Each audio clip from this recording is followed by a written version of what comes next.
Vous savez, je me demandais ce qu'il y avait de plus cool qu'un gorille géant armé d'une hache de guerre combattant un lézard nucléaire pour la suprématie mondiale. Je suis heureuse de vous annoncer que nous avons enfin notre réponse. Le gorille et le lézard deviennent les meilleurs amis du monde et font équipe pour affronter un autre singe titanesque et son lézard de compagnie. Mais si vous étiez pris au milieu de ce choc de titans, que feriez-vous ? Ce sera la bataille la plus difficile à ce jour pour Kong, et il va devoir demander de l'aide à son ancien ennemi juré pour sauver son monde et le nôtre. Je suis ici pour vous expliquer les erreurs commises, ce que vous devriez faire, et comment battre les méchants titans dans Godzilla x Kong, le nouvel empire. Ça fait 3 ans que Godzilla et Kong ont mis de côté leurs différends pour sauver le monde de Mechagodzilla, et ils ont conclu une trêve difficile après la bataille pour le bien de l'humanité. Tandis que l'iguane atomique gardait le contrôle de la surface, le grand singe a élu domicile dans les chaînes de montagnes primitives de la Terre creuse. Mais bientôt, tout va changer. Quelque part dans les profondeurs de la Terre creuse, nous retrouvons Kong alors qu'il est poursuivi par une énorme meute de créatures géantes ressemblant à des loups, appelées Warthogs.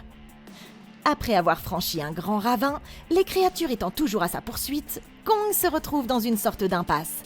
Mais ce n'en est pas une pour lui. Il ramasse une lourde souche et déclenche un éboulement de rochers qui écrase la meute avant même qu'elle ne puisse réagir, ne laissant que 3 d'entre eux en vie. On ne sait pas pourquoi, mais ces cabots cherchent encore la bagarre. Alors qu'en Kong déchire en 2 à main nue un de leurs frères, ils décident tout à coup qu'il ferait mieux de se barrer eux aussi. C'est un autre jour, une autre tuerie pour Kong. Mais tout n'est pas si rose dans le royaume.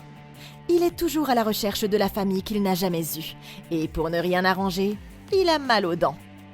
Tout à coup, Kong entend au loin ce qui ressemble à un de ses semblables, mais quand il va voir ce qui se passe, ce n'est qu'une grenouille bizarre.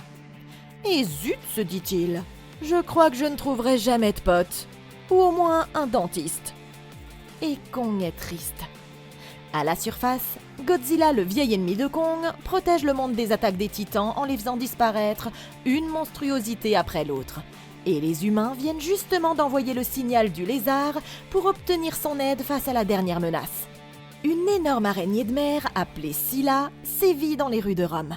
Et il est maintenant temps pour ces 2 gladiateurs gargantuesques de se jeter à l'eau.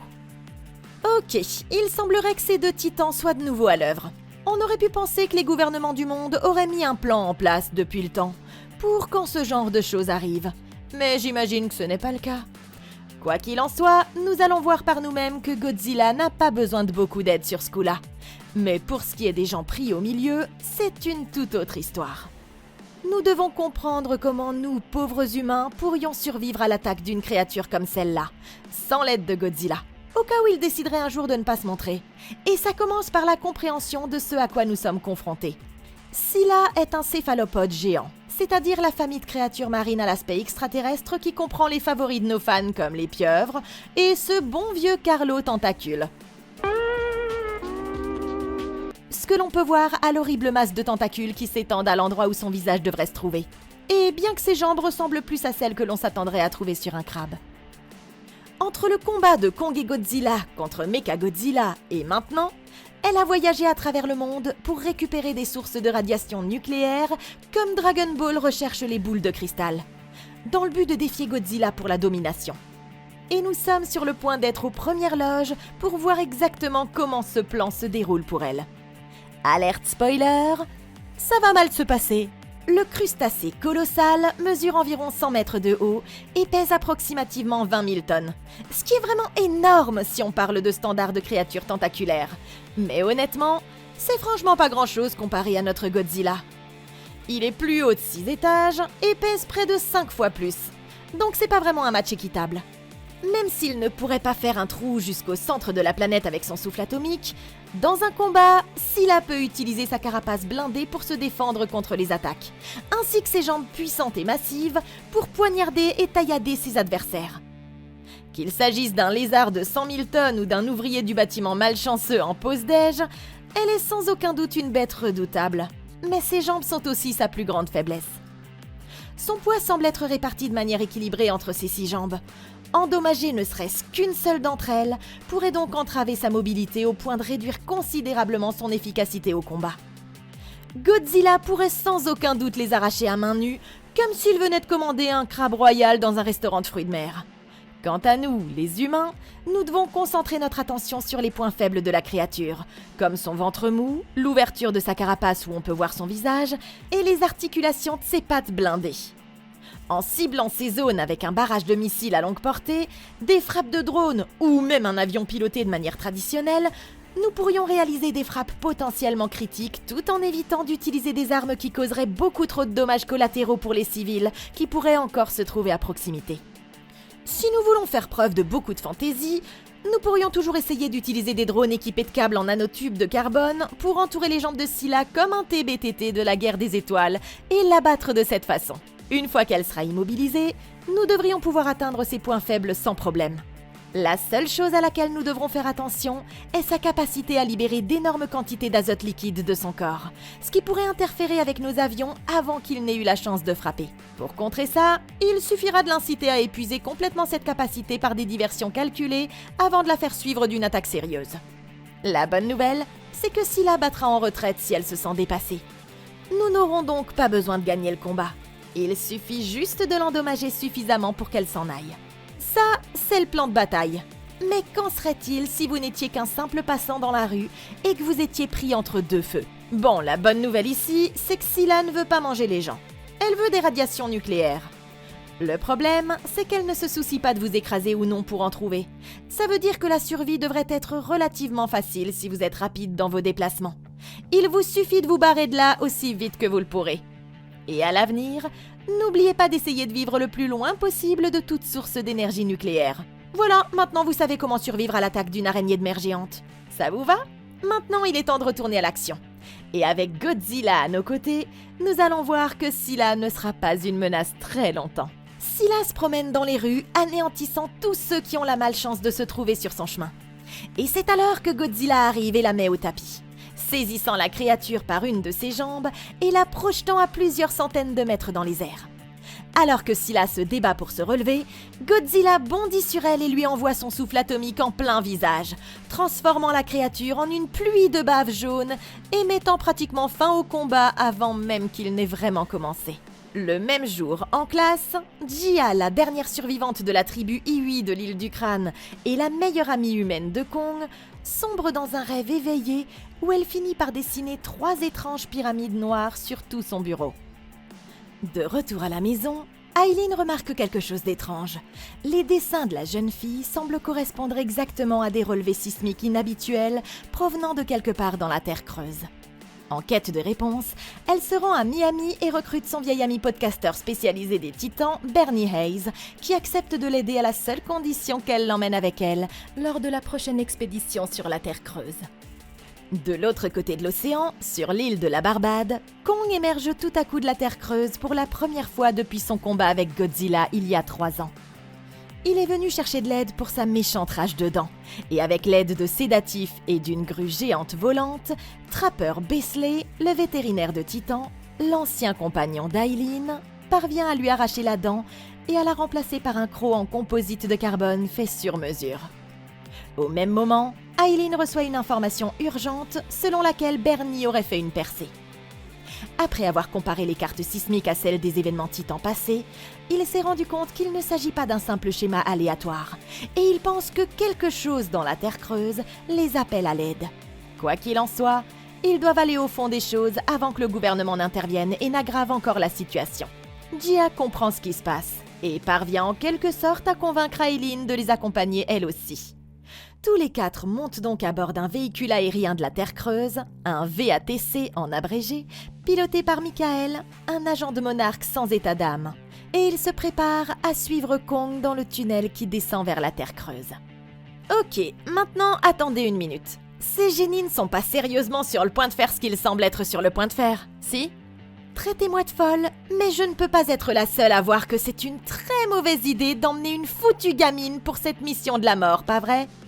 Et puis nous avons Bernie ici, qui a eu raison sur tout jusqu'à présent, et qui est sans doute l'une des personnes les plus utiles de la planète quand il s'agit de ce genre de choses.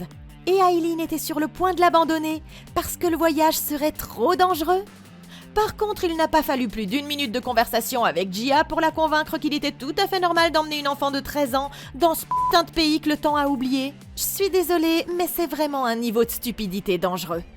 Vous savez, je ne fais pas partie de la protection de l'enfance ni de quoi que ce soit d'autre. Mais je suis presque sûre qu'emmener Jia là-bas constitue une sorte de crime. Probablement plusieurs crimes d'ailleurs. Sans compter qu'ils vont devoir passer par une inversion gravitationnelle complète juste pour arriver jusque là-bas. Ce qui la transformera en soupe de Jia si le moindre truc devait mal tourner. L'endroit est également rempli de créatures les plus dangereuses qui aient jamais existé. Et nous n'avons même pas la moindre idée de l'étendue de ce qu'il y a là-dessous. C'est déjà assez grave, je trouve. Et le pire, c'est qu'on a déjà vécu ça une fois. Hé, Dr Eileen, au cas où je devrais te le rappeler, la dernière fois, la petite Jia a failli être tuée par un monstre chauve-souris terrifiant. Elle a été prise en otage par une équipe de mercenaires lourdement armés. Elle a été attaquée par un troupeau de poulets tueurs. Et enfin, elle a presque été tuée quand un lézard géant a utilisé son souffle atomique pour percer un trou jusqu'au centre de la Terre. Bon, la vérité, c'est qu'elle est au même niveau que Jonas dans The Meg et de Jerry de World War Z, en termes de plot armor. Mais nous ne pouvons pas nous y fier indéfiniment. Plus tard, nous découvrirons que Jia est en fait un élément clé pour sauver le monde. Mais il n'avait aucun moyen de le savoir à ce moment-là. Au mieux, la seule et unique compétence qu'elle pourrait apporter, c'est son lien télépathique avec Kong. Il aurait donc suffi d'apporter un énorme iPad ou quelque chose comme ça pour qu'elle puisse traduire pour lui tout en restant en sécurité dans un bunker quelque part à la surface. Ils n'ont pas réussi à entrer en contact avec l'avant-poste là-bas, ce qui est déjà un signe de problème en soi. Mais en plus, ils descendent pour aller vérifier un appel de détresse. On ne répond pas à un appel de détresse avec une équipe composée de 2 scientifiques sans formation, d'un podcasteur, d'une gamine de 13 ans et d'un homme avec une arme. Bien sûr, avoir un gorille géant comme garde du corps, c'est un bon début. Mais envoyez d'abord des drones pour explorer l'endroit, ou allez-y au moins avec plus de renforts, des personnes formées et équipées pour faire face à tout ce que vous pourriez rencontrer. Ils auraient également dû équiper le VATC de contre-mesures défensives pour les protéger des attaques, et d'un système de pilotage automatique qui se souviendrait de la façon dont ils sont arrivés là, et pourrait les ramener par le meilleur et le plus rapide des chemins possibles vers la surface si quelque chose tournait mal. Vous savez, pour certains des esprits les plus intelligents de la planète, je trouve qu'ils savent très bien comment se mettre en danger, et ils ne tarderont pas à se rendre compte qu'ils auraient vraiment dû planifier un peu plus leur mission. L'équipage plonge dans l'inversion gravitationnelle, tandis que les lois même de l'espace-temps se désintègrent autour d'eux, dans un kaléidoscope de sons et de couleurs indescriptibles, jusqu'à ce que tout à coup, ils soient projetés de l'autre côté et arrivent dans les vastes terres inexplorées de la Terre creuse. Tout le monde semble s'en sortir, à l'exception du pauvre Bernie, qui a l'air d'avoir à peine réussi à survivre jusque-là. Alors qu'ils suivent Kong à travers les plaines, ils sont rapidement encerclés par une bande de grandes créatures volantes appelées Vertazines. Mais maintenant, les chercheurs ont appris à utiliser ces créatures à leur avantage. Ils activent le camouflage adaptatif du vaisseau, ce qui leur permet de se fondre dans le groupe. À la surface, Godzilla émerge dans une installation nucléaire quelque part en France, où il commence à absorber les radiations, comme s'il rechargeait son énergie en prévision d'une menace encore inconnue. Comme d'habitude, les gros bonnets du gouvernement décident d'envoyer des drones à sa poursuite, mais il les abat tous grâce à une puissante impulsion nucléaire avant de passer à sa prochaine cible. L'équipe de recherche finit par arriver à l'avant-poste de la Terre creuse et découvre que l'endroit a déjà été complètement détruit et qu'il n'y a plus aucun survivant pour pouvoir leur expliquer ce qui s'est passé. En fouillant les décombres, Eileen remarque une gigantesque empreinte de main ensanglantée sur le flanc de la falaise derrière eux. Elle comprend immédiatement qu'elle n'appartient pas à Kong, et il décide qu'il ferait mieux de partir avant que le responsable ne revienne. Pendant ce temps, Kong retourne dans sa grotte à flanc de montagne, où il récupère sa fidèle hache de guerre et l'utilise pour descendre le long des parois jusqu'à un ravin d'un bleu éclatant. Arrivé au fond, il se retrouve dans une grotte remplie de cristaux lumineux et de piles d'ossements appartenant à son espèce. C'est alors qu'il remarque une autre sortie sous une cascade. Après l'avoir franchie, il se rend compte qu'il a trouvé toute une partie inexplorée de la Terre creuse, qui s'étend dans le brouillard sur des kilomètres au-delà de ce qu'il peut voir. Tout à coup, Kong prépare son arme quand il aperçoit une gigantesque silhouette s'approcher de lui dans le brouillard. Mais à sa grande surprise, il s'agit d'un petit bébé nommé Zuko. Choqué de voir enfin un autre membre de son espèce, Kong lui tend la main en signe d'amitié. Mais le petit farceur lui croque le doigt et s'enfuit. avant que Kong ne puisse le rattraper, 3 autres singes adultes viennent de nulle part et lui tendent une embuscade. Et Kong se voit contraint de leur donner du fil à retordre pour leur montrer qu'il n'est pas du genre à se laisser faire. Et il utilise même le petit Zuko comme arme improvisée pour gifler les autres. Ok, je veux être la tata du petit singe. Il semble que Kong ait enfin trouvé des membres de sa propre espèce, même si ce n'est probablement pas l'accueil de bienvenue qu'il espérait. Maintenant, n'importe qui d'autre aurait eu de sérieux problèmes ici, mais il est clair que Papa Kong était plus qu'à la hauteur, même de 3 de ces losers en même temps. Cependant, s'ils avaient continué à ajouter des membres à leur nombre, il y aurait pu y avoir un moment où il aurait été confronté à une bataille que même Papa Kong n'aurait pas pu gagner par sa seule force brute. Jetons donc un coup d'œil à ces géants et comparons-les à leurs équivalents dans la vie réelle pour voir comment ils pourraient aborder les choses un peu différemment lors de la prochaine rencontre. Connus par la tribu Iwi sous le nom de Grands Singes, ils étaient initialement respectés en tant que protecteurs de l'humanité, jusqu'à ce qu'ils soient pris en charge par un roi maléfique que nous rencontrerons bien assez tôt. Sous la direction de ce nouveau chef, les singes ont affronté Godzilla et ils ont perdu. Il les a alors emprisonnés ici, dans la Terre creuse, où ils sont restés piégés pendant des milliers d'années depuis lors. Peu de singes sont aussi grands ou aussi forts que Kong, mais ce qui leur manque en puissance brute, ils le compensent largement en termes de nombre et de tactique sur le champ de bataille. En tant que primates, ils sont naturellement très sociables et intelligents. Et cette intelligence leur permet de travailler en groupe et même de tendre des embuscades à leurs ennemis, comme nous venons de le voir ici. Les mêmes astuces qui ont fonctionné avec les chacals du début ne fonctionneront pas nécessairement avec ces gaillards, et Kong ne pourra pas les combattre tous en même temps. Alors il devra peut-être adopter une approche plus diplomatique la prochaine fois. Une chose que vous avez peut-être remarqué à propos de ces singes, c'est qu'ils étaient tous marqués d'une bande de peinture de guerre rouge sur le corps. Ça signifie qu'ils sont loyaux envers leur chef, un roi maléfique que j'ai déjà mentionné. Comme ici, la plupart des espèces de primates du monde réel sont des animaux naturellement très sociaux. Dans la nature, les 2 espèces auxquelles Kong et les autres grands singes ressemblent le plus sont les gorilles et les chimpanzés, qui forment également une communauté très unie au sein de structures sociales complexes. Le chef de ces groupes est généralement un mâle dominant, qui conserve sa position non seulement parce qu'il est le plus fort et le plus grand, mais aussi parce qu'il est le plus intelligent sur le plan social. Si vous connaissez la dynamique de la soirée Reese sur TikTok, vous devriez déjà comprendre comment ça fonctionne. Les primates sont très territoriaux, et quand un mâle solitaire dominant comme Kong débarque en ville, il est presque certain qu'il va devoir se frotter au chef du groupe, quel qu'il soit. Ce dernier considérera probablement Kong comme une menace, ce qui pourrait lui valoir de se faire battre par l'ensemble du groupe s'il ne fait pas gaffe. Mais il existe un moyen de faire pencher la balance en sa faveur avant même que le prochain combat ne commence.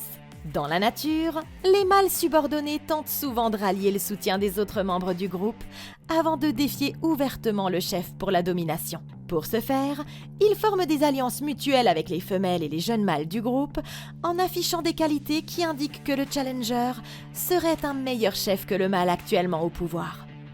En gardant ça à l'esprit, Kong pourrait d'abord envoyer Zuko auprès du groupe pour répandre secrètement la nouvelle parmi les autres singes et commencer à essayer de les rallier tous contre le chef actuel, ce qui serait un moyen facile pour lui de prendre le dessus. En l'état actuel des choses, Kong peut s'occuper de ces grands gaillards sans problème. Mais nous allons bientôt voir que leur chef n'est pas le genre de type à prendre à la légère, et Kong va avoir besoin de toute l'aide possible pour libérer son peuple. Au cours de la bagarre, un des adultes tombe du bord d'une falaise et Kong le sauve juste à temps. Mais quand cet idiot essaie de donner un coup à Kong au lieu de le remercier, il décide qu'il n'a plus envie de jouer les gentils et le renvoie sans effort dans l'abîme à coups de pied de Spartiate. Quand il voit ça, le chef du groupe, un singe à l'allure teigneuse appelé le borgne, s'enfuit en direction de l'endroit d'où il est venu. Mais pas avant que Kong ne lui envoie une grosse pierre et le frappe en pleine tête. Sa façon de dire à bientôt. Une fois les autres adultes éliminés, il ne reste plus que Kong et bébé Zuko.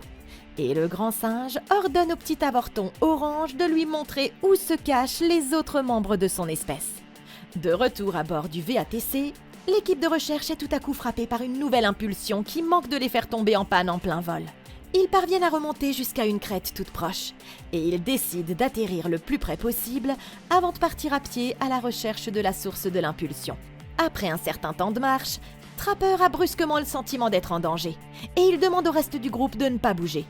Michael leur ordonne de continuer à avancer, parce qu'il n'a rien détecté sur son scanner thermique. Mais tout à coup, il est dévoré par un arbre sensible sous leurs yeux, et les autres partent en courant plus profondément dans la forêt. Ok, ça n'aura pas pris beaucoup de temps.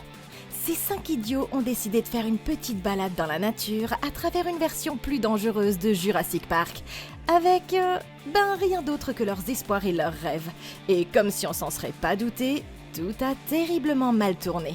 Waouh, qui aurait pu le deviner? Vous savez, à part ceux qui ont réfléchi pendant environ 2 putains de secondes. Mais je pense que maintenant que quelqu'un vient d'être bouffé par un arbre maléfique, il est officiellement sûr de dire que vous 4 avez sérieusement merdé.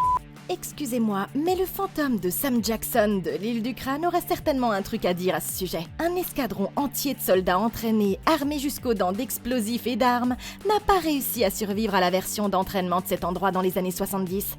Ils ont juste eu de la chance que la première créature qu'ils ont rencontrée ait été un arbre carnivore et non quelque chose d'autre comme les rampants qui peuvent se déplacer. Sinon, ils seraient tous morts avant même de savoir ce qui les avait attaqués. Ensuite, nous avons le soi-disant expert en animaux qui s'est laissé piquer par un énorme moustique, tout ça pour prouver que toutes les créatures doivent coexister.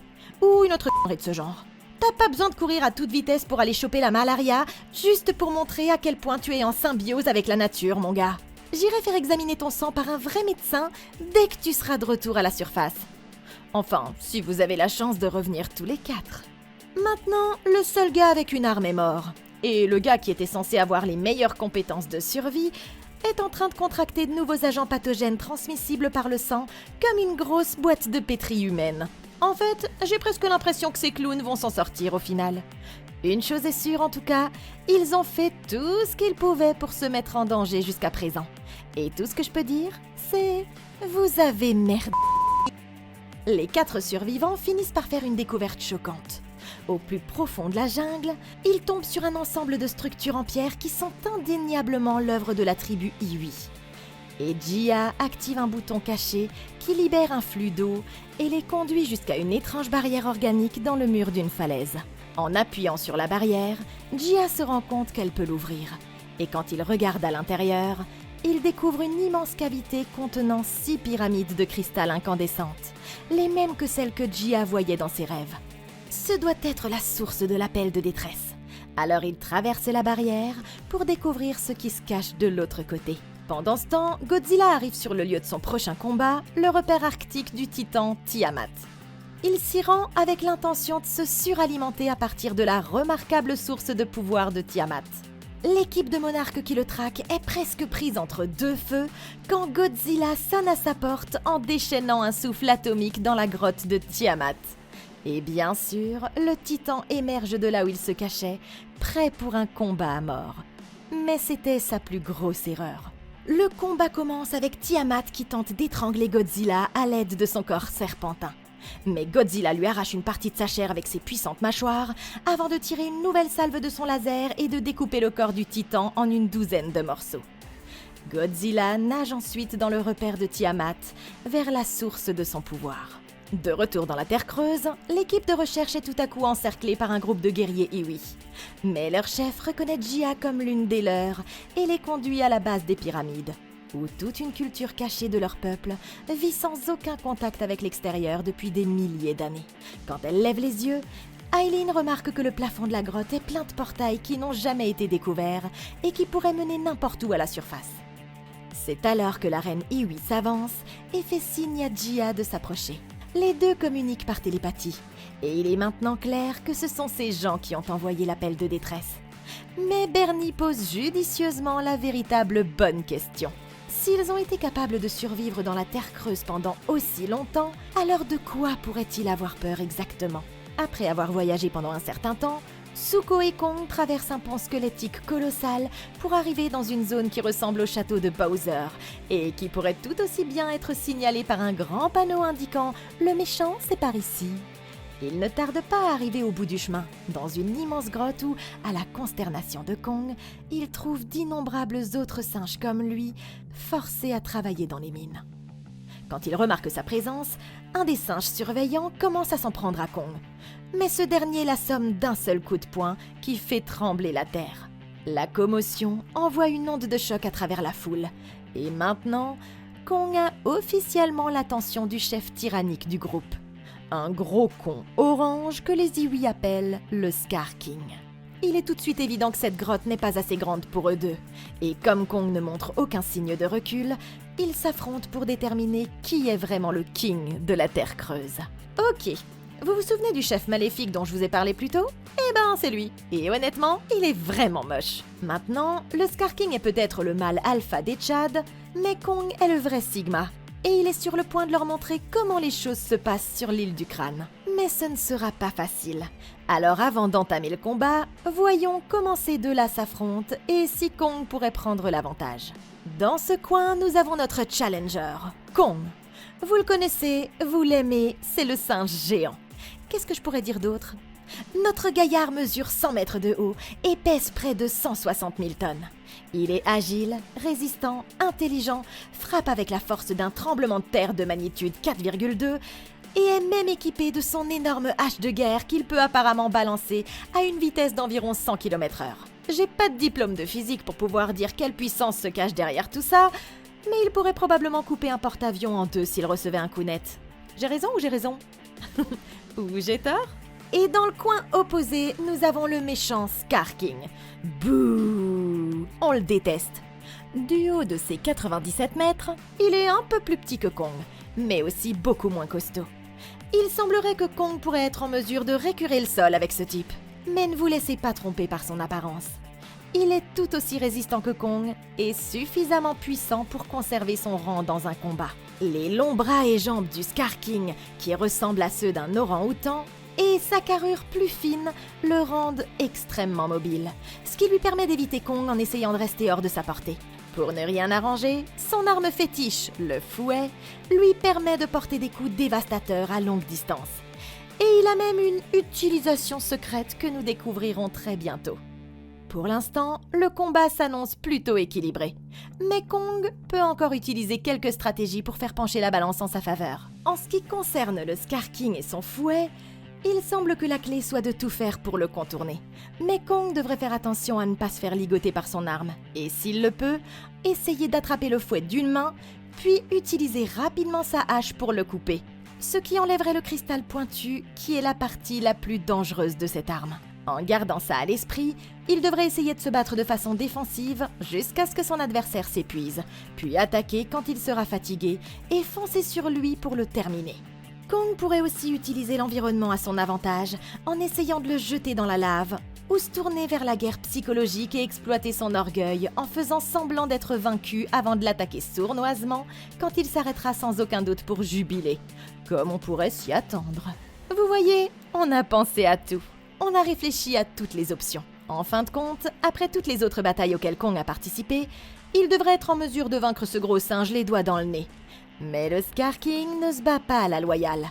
Il a une arme secrète. Et cette fois-ci, ce sera plus que ce que notre ami Kong pourra supporter. Mais... Le Scar King entame le combat en frappant Kong avec son fouet, tandis que Kong esquive ses attaques et fait de son mieux pour réduire la distance. Après avoir fait tomber la hache de Kong, le Scar King tente de l'étrangler. Mais Kong le fait basculer par-dessus son épaule et le plaque au sol. Réalisant qu'il a enfin rencontré le bon adversaire, le singe maléfique ordonne à ses serviteurs de libérer son arme secrète. Le titan reptilien colossal, connu sous le nom de Shimo, qu'il est en quelque sorte capable de contrôler à l'aide du cristal accroché au bout de son fouet. Contraint d'obéir aux ordres du Scar King, Shimo lance un souffle de givre que Kong tente de bloquer avec sa hache. Mais la glace se forme autour de son arme et commence à remonter le long du bras de Kong, le blessant gravement à la main droite. Dépassé, Kong est contraint de battre en retraite par un tunnel pour sortir de la grotte, et le Scar King envoie quelques-uns de ses sbires à sa poursuite, levant la hache de Kong au-dessus de sa tête en célébrant sa victoire. Kong retourne sur son terrain de chasse, utilisant des pièges pour éliminer ses poursuivants chaque fois qu'il le peut. jusqu'à ce qu'il atteigne un cul-de-sac et se prépare à effectuer son ultime combat. Cette fois, les singes remarquent son piège à fil et ils l'enjambent avec précaution. Mais tout à coup, quelqu'un déclenche quand même le piège, enterrant les attaquants sous un amas de rochers. C'est Zuko, et Kong et lui se dirigent vers le village Iwi où ils espèrent trouver de l'aide. Alors qu'ils observent les Iwi dans leur vie quotidienne, Bernier et les autres sont surpris par le son d'une corne puissante. Les Iwi se rassemblent rapidement autour d'une grande roue et l'utilisent pour ouvrir la barrière. Et on retrouve Kong et Zuko qui les attendent de l'autre côté. Les singes sont soulagés d'être en sécurité, mais ils ne se rendent pas compte que le borgne les a suivis pendant tout ce temps. Après avoir vu les portails menant à la surface, il se précipite dans le repère du Scar King pour raconter à son chef ce qu'il a trouvé. Quand il apprend l'existence des portails, le Scar King lève une armée et se dirige vers le village ado de Shimo, bien décidé à conquérir enfin le monde de la surface. Mais il va apprendre à ses dépens que Kong n'est pas le seul protecteur de l'humanité et que l'iguane atomique vient d'être sérieusement améliorée. De retour à la surface, Godzilla se réveille et explose la glace, vu qu'il vient d'absorber la source d'énergie de Tiamat pour devenir en quelque sorte 20 fois plus méchant et plus puissant qu'il ne l'était déjà auparavant. Trapper descend et fait un scan du bras blessé de Kong, disant qu'il est en mauvais état et qu'il ne survivrait pas plus de quelques minutes à un autre combat. Ils doivent trouver un moyen de le guérir rapidement. Et c'est alors que Trapper a une idée tellement dingue qu'elle pourrait bien fonctionner. Après le combat contre Mechagodzilla, les scientifiques chevronnés de Monarch avaient décidé qu'ils devaient trouver un moyen de rendre Kong encore plus fort. C'est ainsi qu'était né le projet Powerhouse, un programme top secret qui a été abandonné quand ils ont réalisé que le fait de doter Kong d'une arme pourrait se retourner contre eux de façon horrible. Mais pas avant d'avoir terminé un prototype. Et comme par hasard, ce prototype se trouve justement caché dans un bunker à l'avant-poste détruit. Trapper retourne rapidement à l'avant-poste et revient avec l'arme, un énorme gant de puissance appelé gant de bête, Beast Glove en anglais, qui s'attache au bras blessé de Kong à la manière des Transformers. Et c'est pas trop tôt parce que le Scar King et ses potes sont en route. Kong se lève et fait un gigantesque geste de puissance, mais il ne pourra pas faire ça tout seul. Le Scar King étant en route, Jia le convainc d'appeler son vieux rival Godzilla. Et Kong se précipite à la surface dans l'espoir de retrouver le grand lézard avant qu'il ne soit trop tard. Ok, avant de voir ce qui va se passer, je pense qu'il est temps de parler rapidement de cette nouvelle menace et de passer en revue quelques idées qui pourraient nous aider dans le prochain combat. Le lézard au laser Shimo est une sorte de reptile géant semblable à Godzilla et bien qu'il soit actuellement contrôlé par le Scar King, c'est l'un des rares titans qui ne soit pas vraiment une menace. Sa biologie de titan lui permet d'émettre en permanence un nuage d'air glacial qui transforme le sol et l'eau en glace. Cette femelle peut également utiliser ce pouvoir pour créer sa fameuse explosion de gel. Un rayon de glace qu'elle utilise de la même manière que le souffle atomique de Godzilla. Le rayon est suffisamment puissant pour geler d'autres titans, et on peut déjà voir qu'il a fait un malheur sur le bras de Kong. Shimo possède également une des meilleures défenses de tous les titans que nous ayons vus jusqu'à présent, ce qui lui permet de résister à un tir direct du souffle atomique surchargé de Godzilla qui aurait transformé la plupart des autres titans en gelée. Elle est un peu trop résistante, même pour Kong. Mais avec l'aide de Godzilla, Kong pourrait bien être en mesure d'affronter Shimo et le Scar King dans un combat. Kong a peut-être perdu sa hache, mais maintenant qu'il a son nouveau gant de puissance, il a littéralement une poigne supplémentaire. Le Beast Glove est un ajout impressionnant à l'arsenal de Kong. Si ses coups de poing étaient déjà puissants avant, alors ils doivent l'être encore bien plus maintenant. Il est également doté d'une capacité d'étourdissement électrique et d'un blindage avancé qui sert de bouclier contre les attaques puissantes, même le souffle de glace de Shimo. Mais comment pourrait-on l'améliorer pour donner à Kong encore plus de chance au combat ? C'est plutôt cool que le gant lui permette de frapper plus fort. Mais il frappe déjà plus fort que n'importe qui d'autre sur la planète. Alors pourquoi s'arrêter là ? Nous devrions lui donner la possibilité de faire quelque chose qu'il n'a pas encore fait.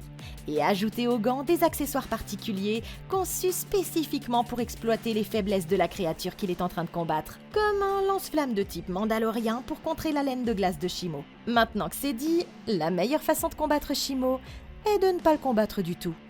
Mais nous parlerons des autres options de Kong dans un instant. Pendant que Kong s'occupe de Godzilla, les Iwi amènent Jia au sommet d'un énorme temple où son ascendance de l'île du crâne lui permet de ressusciter une ancienne alliée perdue lors de la bataille contre Ghidorah il y a plusieurs années. La copine de Godzilla, le titan insectoïde Mothra. Au même moment, Trapper décide de faire un petit tour avec le VATC et il annonce qu'il revient avec des améliorations surprises. À la surface, Kong émerge du vortex près de la pyramide géante de Gizeh. Et Godzilla, qui a senti sa présence, se présente immédiatement pour une revanche. Quand il voit le lézard géant arriver, Kong tente de faire comprendre qu'il ne cherche pas la bagarre. Mais Godzilla veut se battre, et il ne perd pas de temps et fonce sur Kong à travers cette énorme pyramide. Ça oblige Kong à déployer une tactique de lancer de sable dans les yeux, dans l'espoir de briser l'assaut. Mais sa ruse ne réussit qu'à énerver Godzilla encore plus. Et il passe carrément Kong par-dessus ses épaules à 120 mètres de haut. Bon, à ce stade, le grand singe se fait botter le cul dans tout le quartier, c'est une évidence. Mais c'est alors qu'il se souvient de son nouveau gant de puissance et frappe Godzilla d'un coup de poing si fort qu'il réussit à l'assommer. La victoire ne dure cependant pas longtemps, parce que quand Kong tente de l'entraîner dans le vortex, Godzilla recharge son laser et le remet en fuite. Le lézard prend rapidement le dessus, mais quand il s'apprête à envoyer Kong à la rencontre de son cousin Harambe, malheureusement disparu depuis longtemps, Mothra et Jia se présentent pour dire stop à la violence, et ils mettent une fois de plus leurs différends de côté pour combattre la plus grande menace. De retour au village Iwi, la tribu révèle qu'elle a encore un tour dans son sac. En forçant les deux pyramides de cristal à se rejoindre, ils parviennent à créer une inversion de gravité qui devrait empêcher les méchants d'atteindre les portails vers la surface. Mais seulement pour un temps limité. C'est un bon plan, mais le Scar King et ses sbires arrivent juste avant qu'ils ne puissent le mettre en œuvre, et il utilise le souffle de glace de Shimo pour geler les pyramides en place, les stoppant dans leur élan. Juste à ce moment-là, Trapper revient avec un grand nombre de vertasines électriques qui distrait les méchants suffisamment longtemps pour que lui et le reste de l'équipe de recherche puissent commencer à se tirer d'affaire. Ok, l'heure de l'affrontement final a sonné. Ce que devraient faire Kong et Godzilla ici, c'est jouer en défense autour des portails gravitationnels, puisque le but ultime de Scar King est d'atteindre la surface, et utiliser le souffle atomique chargé de Godzilla pour contrer le puissant rayon de glace de Shimo.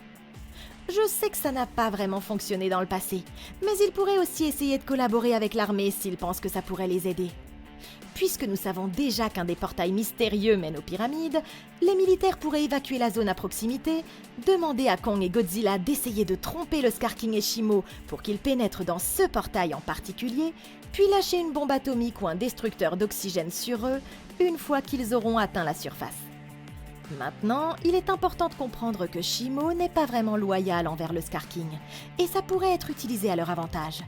Si Kong et Godzilla ciblent le cristal du Scar King qu'il utilise pour la contrôler, alors ils pourraient être en mesure de retourner leurs ennemis l'un contre l'autre à la place. Tout à coup, une énorme boule d'énergie frappe le sol, et Kong et Godzilla s'élancent dans le combat juste au moment où le mur de glace qui retient les pyramides se brise, et les envoie tous voler dans les airs à cause de l'onde de choc gravitationnelle.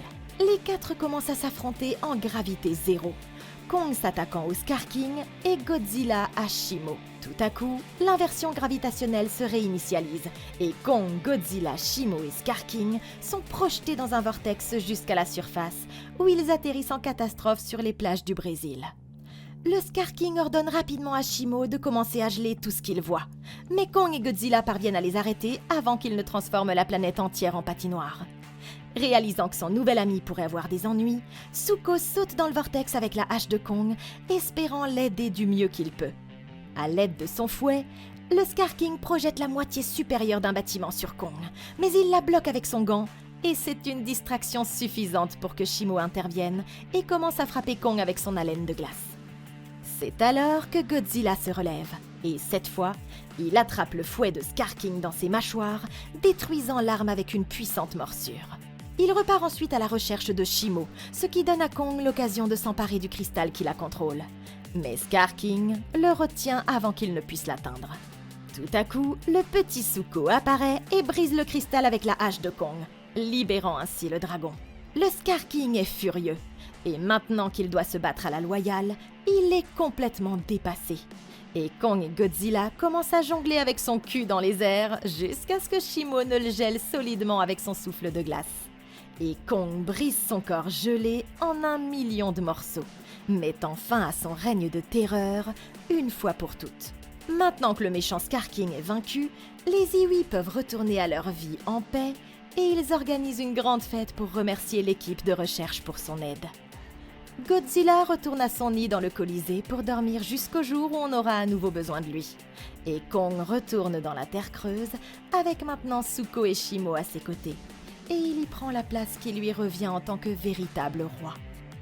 Ils ont tous les deux appris une leçon très importante. Parfois, les ennemis de vos ennemis peuvent être vos amis. Surtout quand ces ennemis sont un méchant orang-outan géant et son dragon de compagnie cracheur de glace. Et c'est ainsi que nous arrivons à une autre conclusion passionnante. J'adore Godzilla contre Kong. J'aime beaucoup Godzilla. Non, j'adore Godzilla. Est-ce que j'ai aimé ce film? Oh que oui! Mais dites-moi ce que vous en avez pensé dans les commentaires ci-dessous. Comment auriez-vous survécu à cette situation? Je meurs d'envie de le savoir. Si vous avez aimé cette vidéo, alors likez, abonnez-vous et consultez la playlist de Comment battre pour d'autres vidéos comme celle-ci. Je suis là pour vous. Moi, je vous retrouve dans la prochaine vidéo.